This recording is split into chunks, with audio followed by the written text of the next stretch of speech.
stripes and bright stars through the perilous fight. O'er the ramparts we watched were so gallantly streaming, and the rockets' red glare, the bombs bursting in air, gave proof through the night that our flag was still there. Oh, say does that star-spangled banner yet wave o'er the land of the free and the home of the brave?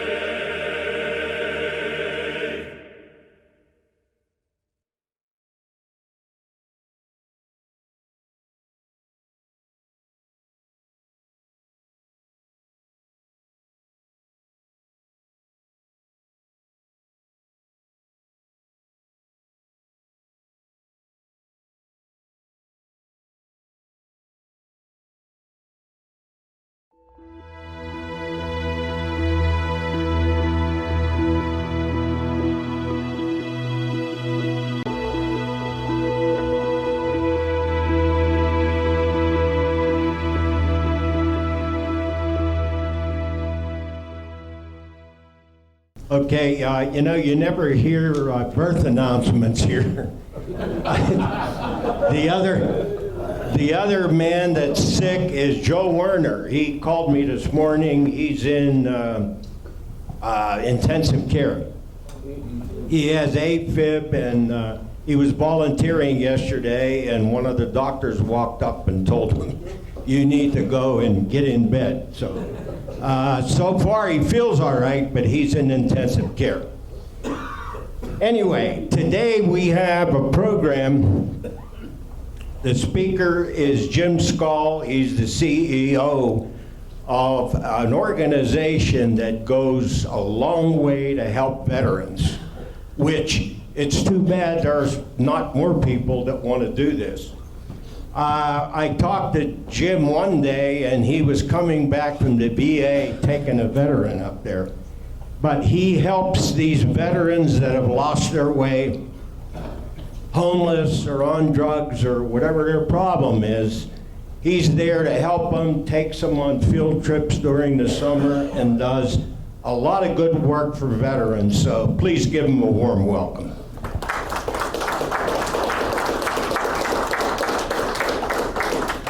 Thank you, gentlemen. That sounds pretty good, huh? Yeah, I like it. Okay, we'll go ahead and get this started. Slideshow from the beginning. Okay. And, oh, it's going too fast. It's not supposed to do that. This is my son's computer, so I'm like, oh, what? So I apologize. Let's get it. We got to get it full screen. I thought it'd be easier than this. Now, how do we get it? Oh, it is full screen. Okay, great. Okay. Outdoor immersion. We're focused on getting the body, the physical person, into the outdoors.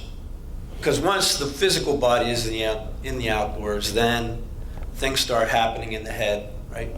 And then once things start happening in the body and in the head, they start happening in the spirit, in the soul. And that's important because a lot of the guys, let me ask, I'm already started. Let me rewind and we'll pick up where we left off. So I heard a comment when I was here last time to visit, and someone said, oh, look, someone born in the 60s. So I guess there's not too many of me around in this group right here. But so yeah, I was born in 61, and Vietnam era is a part of my life because I saw it on the news growing up, So right out of the gate, I'm just curious to know, are there veterans in the room right now? Would you raise your hand just so I can see? Wow. Okay, so let's go through the roll call. Army. Navy, Air Force, and those crayon eaters, the Marines. The few. There were only two. Only two. Amen. Merchant Marine. Merchant Marine. I have a coin. Actually, it's in my pocket. It's a challenge coin that was given to me by a Marine. And I carry it in my wallet. And it's one of the most precious things that I've ever received. It brings me to tears thinking about it right now. For what we were able to do for him and his family. I got calls from this guy's wife when he started going downhill. Can you get together? Can you give him a call? And so he's doing really well right now, but I love the Marines. So anyway, welcome home to all of you, and thank you for your service, and I'm glad you're here. I love you guys. The Lord has given me a love for veterans. My dad served on the USS Intrepid. Any Intrepid sailors here? Oh, you're the third one. Mr. Ludwig, nice to meet you. My dad, David Skal. I met two. I've never met anyone in my life. And about a month ago, I met two in a week. One guy, Dick McCormick, he did not sail on board, but he was picked up by the Intrepid when his plane went down. And another guy whose name I have in my phone, I met in line at the Giant Eagle with another veteran. I was getting some stuff for another veteran, and this man was John, his last name begins with a P. But he was right behind me, and just something about his bearings, made me think, this guy's a veteran, I know it. And I said, sir, are you a veteran? Yes, I am. What branch? Navy. Did you sail on a ship? Yes, I did, the USS Intrepid. I'm like, oh, can't believe it. So I want to get your contact information, if it's okay, Mr. Ludwig. I'd like to get the guys together and hear more about the Intrepid, because my dad died in 2003. We had a hard relationship, so I know very little. I've read about the Intrepid, but personal stories would really be cool to hear. So anyway, so you can hear it. I have a passion. I never served. My grandpa did his best to get me in, but I was going to become a rock and roll drummer, and I'm still drumming to this day. But I've always had that love. And so in 2009, the Lord got a hold of me. My family was going to church down at Allegheny Center Alliance Church, and they were always talking about community. And we realized we're traveling from Hopewell to the north side. And our community really was out here in Beaver County. We've been members of the Y since '92. And so all of our community is right here.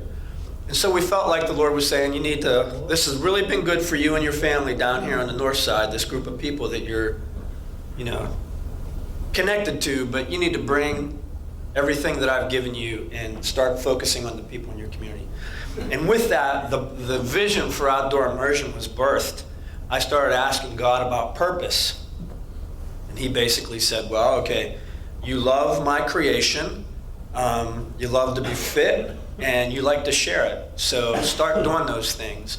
And in 2011, we had our first operation, and that was with a group of 14 to 16-year-old boys from Aliquippa. And it went amazingly well, and it went horribly bad all at the same time. The pastor who I partnered with pulled the plug. It was supposed to be Friday afternoon through Sunday evening, and the pastor pulled the plug at about 12 midnight on Saturday because the boys were just out of control. And so he pulled out and took them all home and went and knocked on all the doors and told them why they were showing up that late. But he came up to me and says, Jim, don't think of this as a failure. Think of this has been a great success, because now these guys are engaged, and now some of them have risen up and become leaders themselves, doing the same thing. I'm partnering with them, taking their little cohorts of kids out, which is really an amazing thing. Right after that, I started trying to get into the VA. Didn't get anywhere with it. I got hooked up with an organization called Team Red, White, and Blue. And that's an organization that focuses on athletics and social interactions to enrich the lives of veterans. And everything just blew from there. So we're heavily engaged. And now we'll talk a little bit about what we're doing. So with outdoor immersion, it's basically about finding the peace, the hope, and the reforming power of creation. that God says is out there.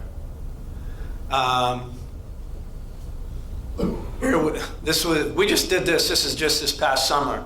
These are all veterans around the horn here, and we have Congressman Lamb who wanted to hear about it. He wanted to experience directly because he had heard from some other places and some other interactions about what we were doing. So it was, regardless of your political persuasion or mine, I was just glad to see somebody that has some level of impetus, power, or whatever, to come out and see what we're doing. Because I'm small potatoes. You know, we're under the radar most of the time. But that's a whole group of veterans that came out to have time and water. As you can see, look at this picture here. When we go out in groups, a lot of our time are one-on-ones, kind of like a buddy system. I'm the buddy, you know, or other guys that volunteer will be the buddy, and it's one-on-one until we build that relational connection. And then we try to do group things. And if you could see, everybody's holding on to a paddle, right? And we're all roped in formation. I call it a star formation. And it's purposeful in a number of ways. We're going around the horn, introducing ourselves to each other, talking about our military experience a little bit. But we're in formation. We're on a team. We're working together, holding that formation together as a group, which is a lot of what is missing when our veterans come home. For some of the generations, when you came home, like you deployed together, you came home together, you know, and it's not that way anymore. You deploy together, you come home separate.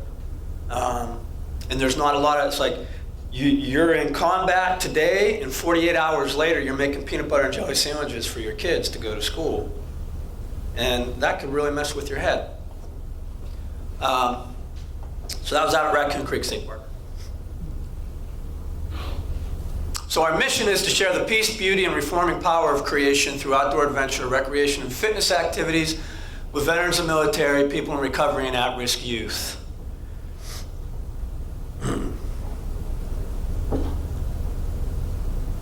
Okay, all of creation, it is good, but why? Just look at this picture for a second. And if some of you would be so kind as to, how does this make you feel? Anybody put some words to that? Calm. Calm. It is a very peaceful setting, isn't it? It's beautiful. It's inviting. It's like, hey, come on. Come get some of this, right? This was taken from a kayak, and I just put my camera up like this and I click, and that's what we got. Why is it good? Well, we're faith-based. We're Christian. Romans 1:20, Paul's letter to the Christians in Rome.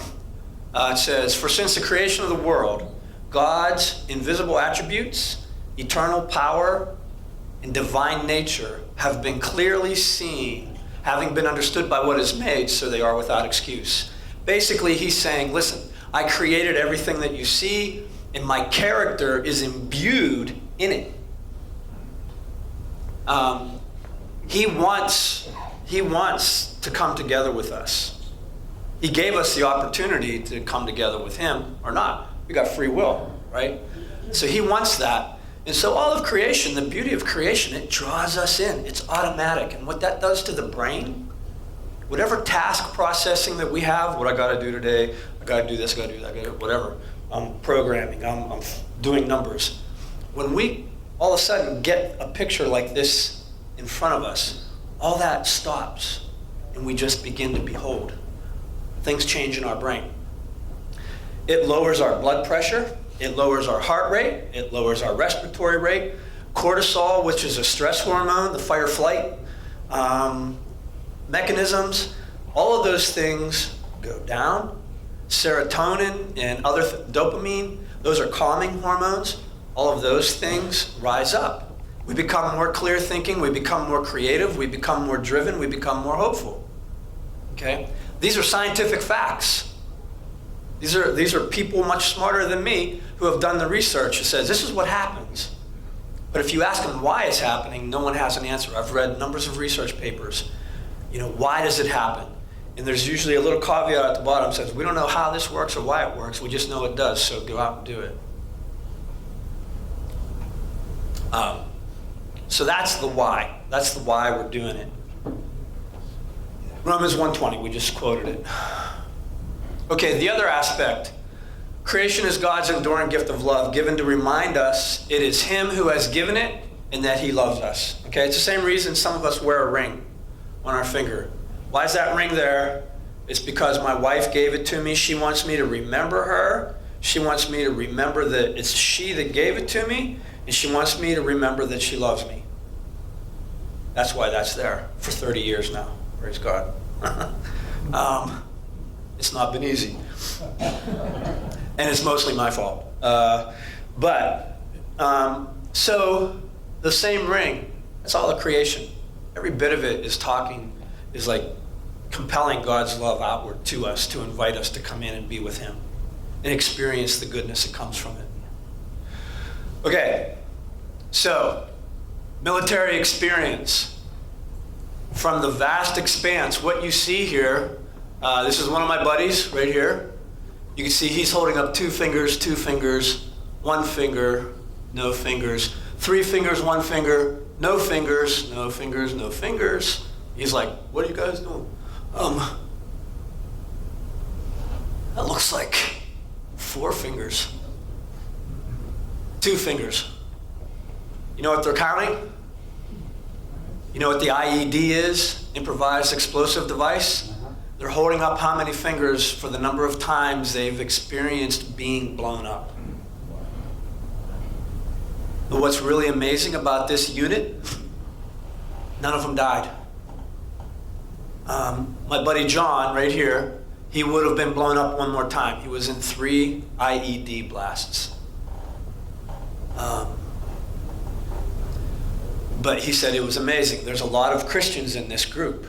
And he said, we know there were a lot of people praying for us. And he said, it's just unreal that we all came back. How amazing. But this is that's one of their trucks right there. John, he was the gunner. He would have been up on the top. But that's all that left. You can see it's all blown apart. Tires are burned off. I apologize for my illness. You can see the background. So it's vast, right? From the vast expanse to the intricate details, war is both grandly and intimately experienced. This was John's station. This is a 240 machine gun. And if you look, even you could see the grip, you could see the rounds, you could see the primer, the sights. And so here we have both the grand expanse. He was in charge of column security. There's a whole bunch of vehicles behind him. But the intimate details, this was what he saw every day. That was his office. He actually posted a picture. He says, this was my office in Iraq. And when I've had conversations with him. How long do I go to, by the way? 11 o'clock. To 11. Quarter to 11, thank you. People always ask the same question. Did you kill anybody? He hates that question. He hates it. And he never answers it. The way, like in a numerative way, the way that he answers it is by saying, I like to think that my actions saved more lives than it took. Right? We started getting together 5 years ago. He's a close friend. And that's what we do. We're not a program, just doing things. We're relational. We're coming alongside as the civilian community, and in some cases other veterans, to say, hey, I'll buddy up with you for as long as you want or need me. And if it's for the rest of your days, so be it. I believe God's given me capacity to be a friend to many. But, as you'll hear at the end, we could use more friends. Maybe some of you might be guys that could be walking along or just getting together for coffee with some of these younger veterans, because it's really neat. The Vietnam era, can I see your hands? Okay. I can't tell you how many times, but it's a lot, that these post 9/11 veterans in our conversations say, the Vietnam veterans did so much for us. And all the good things, my buddy John got to speak to VVA 862 just down the road. I was invited to do a speech for a presentation like this for their big banquet, annual banquet. And so I brought him along because I wanted it to be more about what happens with the veteran when we engage than just me and outdoor immersion. And so he got up and he kind of gave his story. And I wanted him to speak a little longer. He just got up and, talked real briefly about his deployment. We talked more about when he got back, how hard it was, and how the best help that he got was actually from the Vietnam veterans themselves. And he just sat down, and the whole room stood up, gave him a standing ovation. Very touching. So from the grand expanse to the intricate details, war, combat is experienced, and it goes into the head, it's in the body, it's in the soul of the person. There's a movie called Project 22, I'll never forget it. Who goes to movies with a notebook? When it's on that topic, I do, because I'm learning, I want to know as much as I can. And I took a notebook, and it was a Marine corpsman in Iraq, and he was sitting in a bar, and he said, you have to leave part of your soul over here. And I wrote that down, I'll never forget it. And I've heard that a number of times since. The things that are experienced are way deep down, and you could go to mental health and you could do all these different things that you could do. Some of that might help you, but it'll never address this down here. Only God can address that, and that's where we're doing something different. So from the vast expanse to the intricate details, war and combat is experienced. From the vast expanse, that's the back channel on the Ohio River just above Montgomery Dam. I was out there by myself. It was a beautiful evening. And here's a little secret. Isn't this neat? Just this formation of clouds, and you got the rays coming off, and it's like yellow underneath and blue above. It's kind of beautiful, right?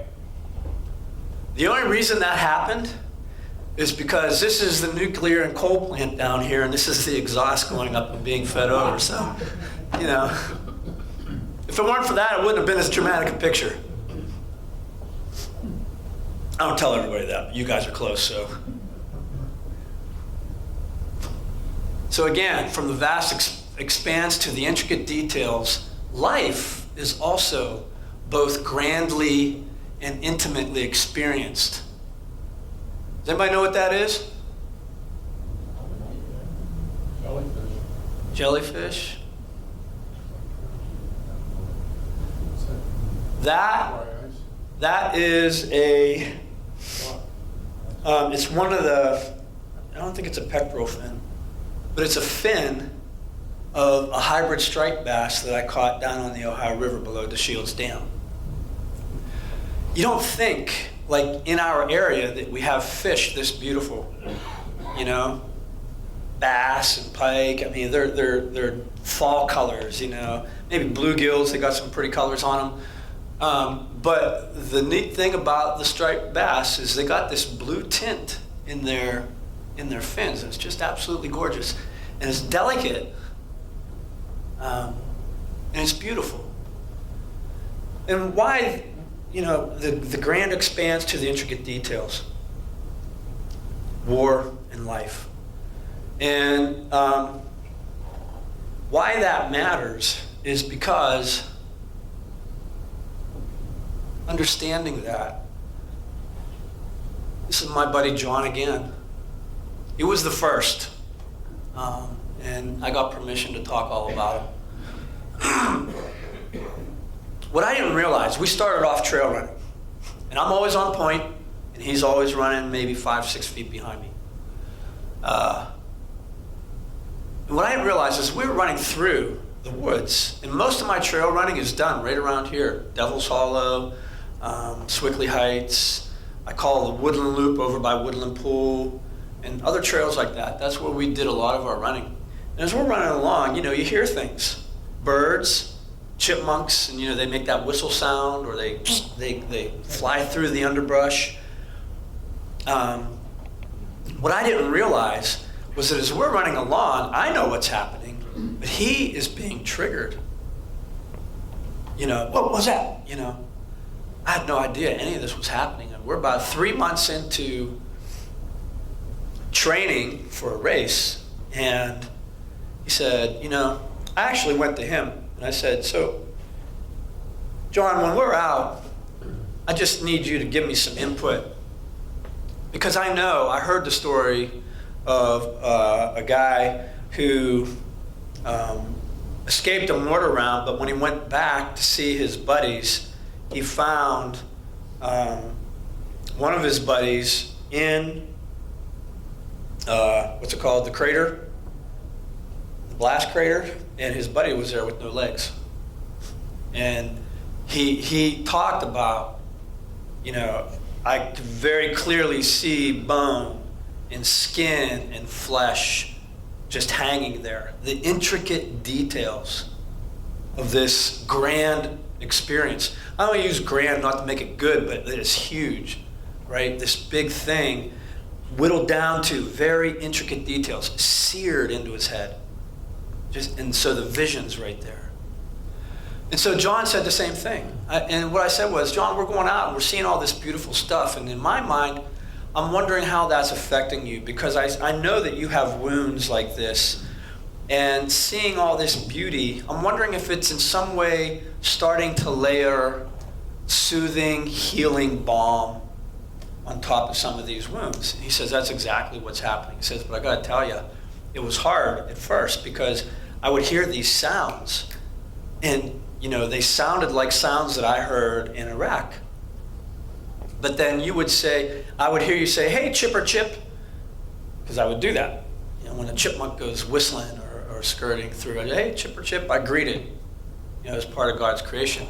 And he tapped into that. And he said, just hearing you respond to the sounds started to help me reconceive or reperceive what I was hearing, and it started to help me. And I started to enjoy it more. Couldn't believe it. This was happening. I had no idea. He surpassed me in mileage ability. He surpassed me in nutritional knowledge. He surpassed me in the number of shoes and types of shoes that he bought. He actually started giving me some. He said, I don't like these. You want them? Okay. So he's a Marine veteran, and this is up at Hell's Hollow, up at McConnell's Mill. And so that big picture down to the intricate details, John was a very key component in helping us understand how God's creation can help us at every level and get down into the intricate details and affect both the big and the little.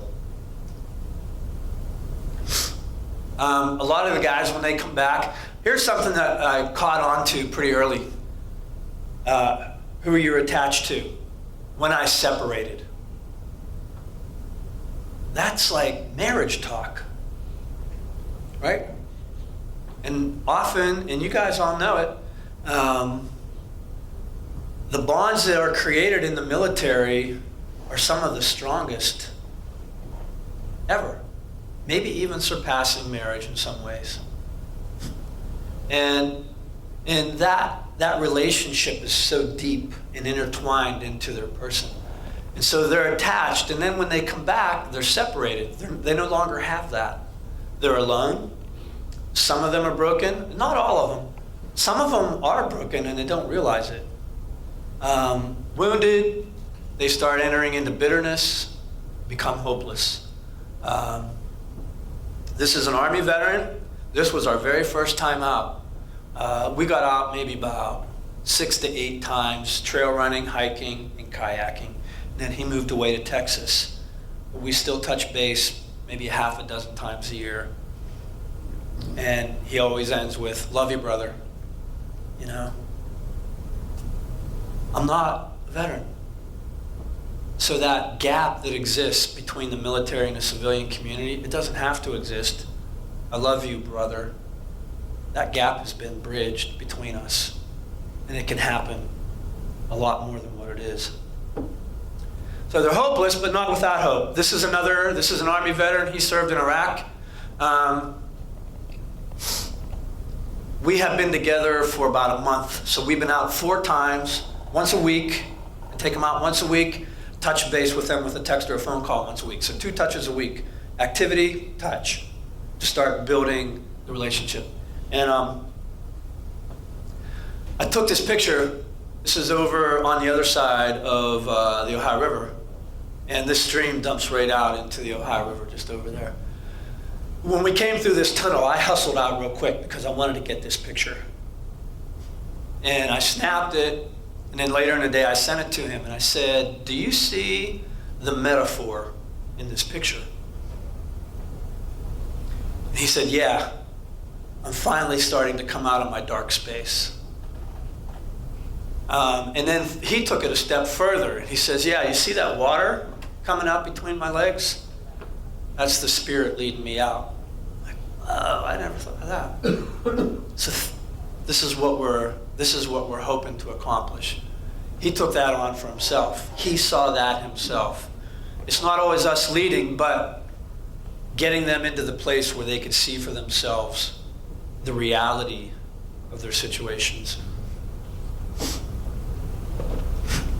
So because of what we've been doing, working with Team RWB, which is a huge organization nationwide, getting involved with organizations like Veteran Leadership Program, helping them do some things.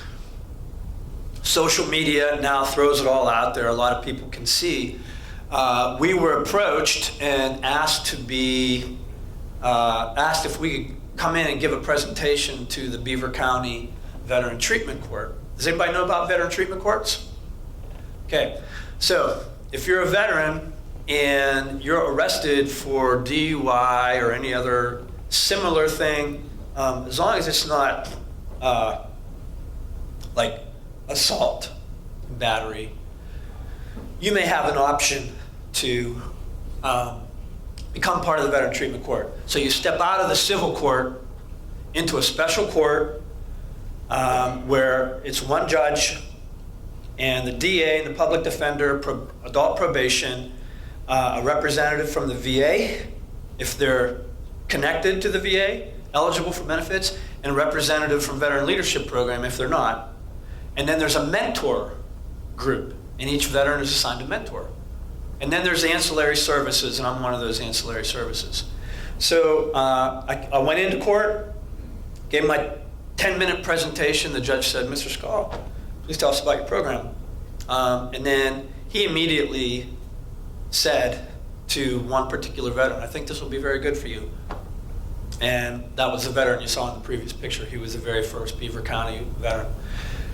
And so they're required to go through a 1-year program where they meet every other week in the courtroom, sit before the judge and the team, and everybody reports on how he's doing.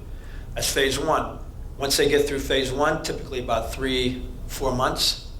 Phase 2, they meet once a month, graduate through that. Phase 3, once every 2 months, and then they graduate out. Hopefully with skills, because they're mandated to go to drug and alcohol programs. They may have inpatient care or outpatient therapy and counseling and all this other kind of stuff that they would not get if they just served time in jail. And so the hope is that they come through that, gain some skills, gain some new habits, and their trajectory goes up from there. So we've been working in Beaver, Allegheny, and Washington counties, going to the courtroom, meeting them, and that has really changed a lot of what we do. Most of the guys we work with are coming out of that system now. And now, because of that work, somebody else invited us into the program director for the entire Allegheny County Jail, caught wind of it. He said, could you do something in the jail? I'm like, yeah, we'll bring in videos, because I take videos, And so I go in with a flash drive, and we show videos, and we talk about different things. And the hope there is that when these guys get out, they engage with us, and we continue the process. They see what they could do once they get out. And so right now we've got about a half a dozen guys. We've been there just a year now, We got a half a dozen guys that have gotten out over the last couple months that have made contact with us that want to continue. And that's exactly what we want to see happen. This is the actual pod where I go in. I can tell you, the first time I went in there, there's a door, there's a window, and then the door. You have to press a button and you wait for the electromagnetic lock to unclick, and then you walk through, and then you're in a foyer, and you have to do the same thing with another door, and there's windows. So I'm standing there with the program director. I'd never been in a place like this. And I could look in, and all the guys are in their red jumpsuits, and they're all looking like, "What's that? Who's that guy? What's he doing? Who's this?" And it just kind of came on me. It's like, wow, this is really it, And immediately I'm realizing they're all looking at me. There's like about 40 guys in there, and they're all looking at the window, and they're looking right at me. And it's like, okay, this is it. Stand up straight, and go in there. I thought I was going to be introduced. And the program director said, okay, they're all yours. No introduction, no anything. And it's just like, game on, But Christ in me, the hope of glory, I just do what I do. And so now we've become friends. And there's a screen that's up here. Like, they'd be looking at us right now. We're the screen. And this is what we do. Every other Friday, I get to be with these guys. And we've become friends. I have guys that come up to me in tears, with needs that they can't address.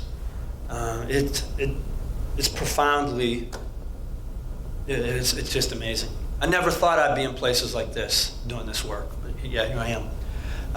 Repurposing. All the things that were learned in the military, resilience, tapping into resilience, personal resilience, physical, mental, and spiritual resilience. We're picking that up, and we're repurposing. In the military, it's to get your mission accomplished. It's to obtain the objective. And sometimes you have to dig down deep and dig down with brothers to get it done, right? That's resilience. And so we're doing the same thing now. And this is actually 2 Marines. They had just met, and we're actually out trail running for the first time together in that picture. We're repurposing all their training for success in civilian life. We believe that everyone has plans for hope in the future. God says that in His Word. If you seek me with all your heart, these things will come to you.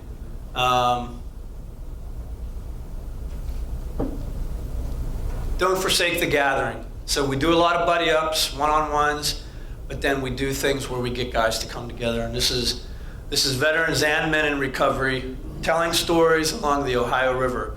This is on the other side of the river, looking over this way. Here, once again, the star formation. These are all veterans and their families. Okay, this is my buddy Chris. He's given me permission to talk about him as much as I want. Met him in the Beaver County Veteran Treatment Corps, and he was a team leader in Iraq, which meant he was the first guy over the wall. He was the first guy through the door. He's only about this big, but he's stocky. But he was a tough guy over there, but he got in trouble when he came over here. So we started getting together. That's the very first fish he ever caught in his life. That's up in the Townsend Dam in New Brighton. Hey, why are you going so fast like that? Okay, so that previous picture, Jerry, I think you said Jim does stuff with veterans in the summertime. We go all year round. We don't stop just because it's cold. And actually, the colder it is, the better it is sometimes, because you get to see things that are different. Then we get him involved in community. I invited him to my church. And so here he is playing chess outside with one of the young kids that came to church. Getting him involved in the community. That's Chris in the orange boat, and that's his daughter over in the other one. So getting them engaged with their family, doing new things and starting new things. Here he is with another Marine. That's on the Slippery Rock Creek. So just to give you an example of the many different things that we do. Chris has gone trail running with me, got him involved in a boxing gym where he became part of their team. This is a couple of Marines and an Army veteran that we were out kayaking. And this is something I'll never do again. Okay, Okay, here's me, and this is an Army soldier, and this is an Army soldier. All the rest of these guys, except for him. So like 1, 2, 3, 4, 5. 5 Marines from the same unit.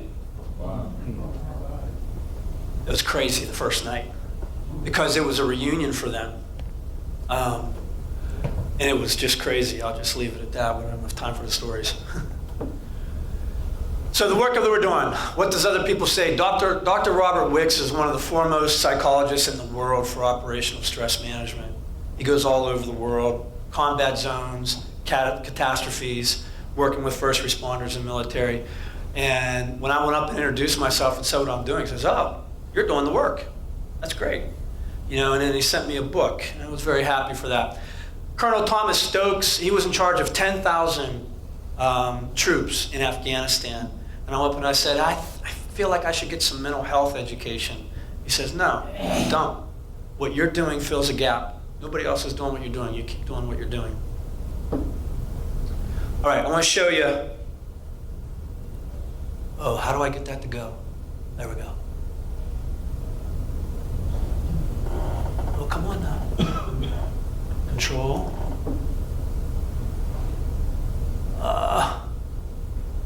Okay, let's come out of here. And here we go.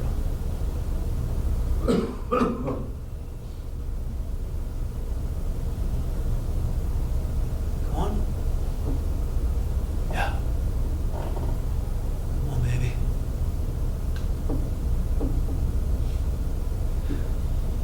We need the internet to kick in. You may not get this. We got just enough time for this. Come on, baby, you can do it. Here we go. Oh, here we go. Okay. Oh, you can do it.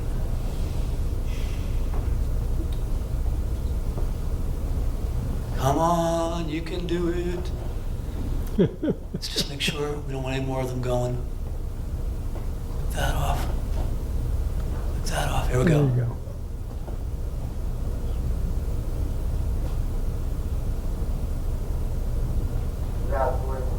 A gym enclosed with wire, concrete ground. Pulse. A gym Hold on. enclosed with wire, concrete ground.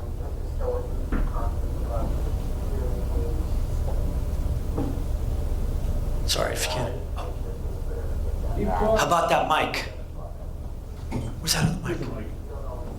Is it on? I'm bad, but this person's worse. I'm not getting locked up. I'm not going to jail. Where's it? And then finally, like I need that, like my rock bottom. I don't know where the speaker is. Spending those 7 months in jail cell. When I look back on it, the God work in my life was probably when Jim came up and introduced himself. I don't know where the speaker is.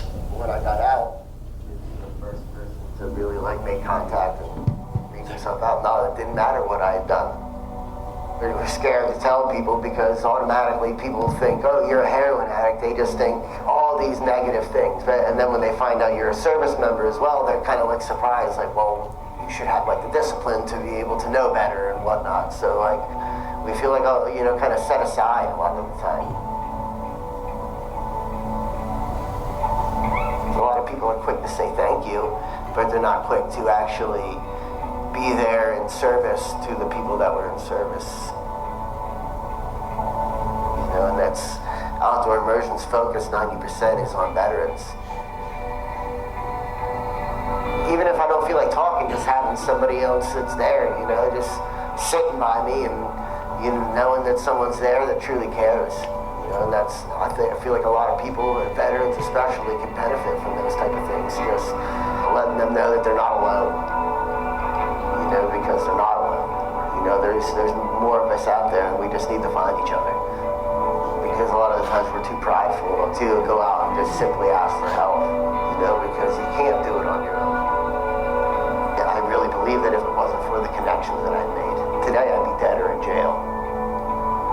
My family and the mother of my children, like, literally say, like, this is the best thing that's happened to you. Outdoor immersion has kind of showed me, like, it doesn't matter where I've been, it doesn't matter where I've been, God's still always, you know, there. You know, and he never gave up on me.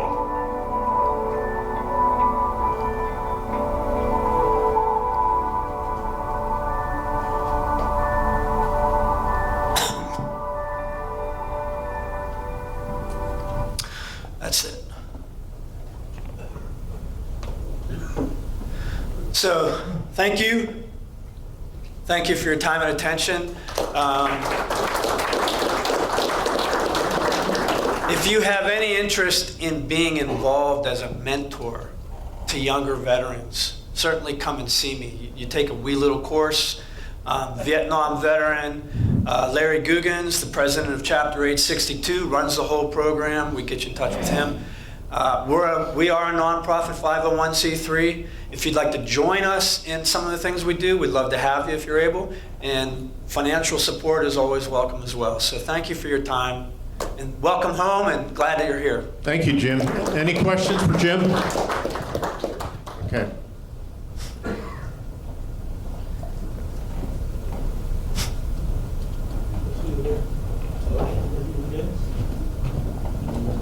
First of all, I'd like to thank you for what you're doing for my fellow veterans, brothers and sisters.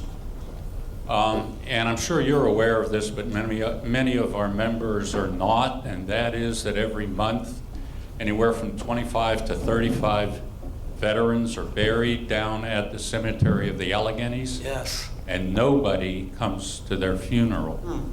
So once a month, there's a ceremony held because these veterans deserve a proper, honorable burial.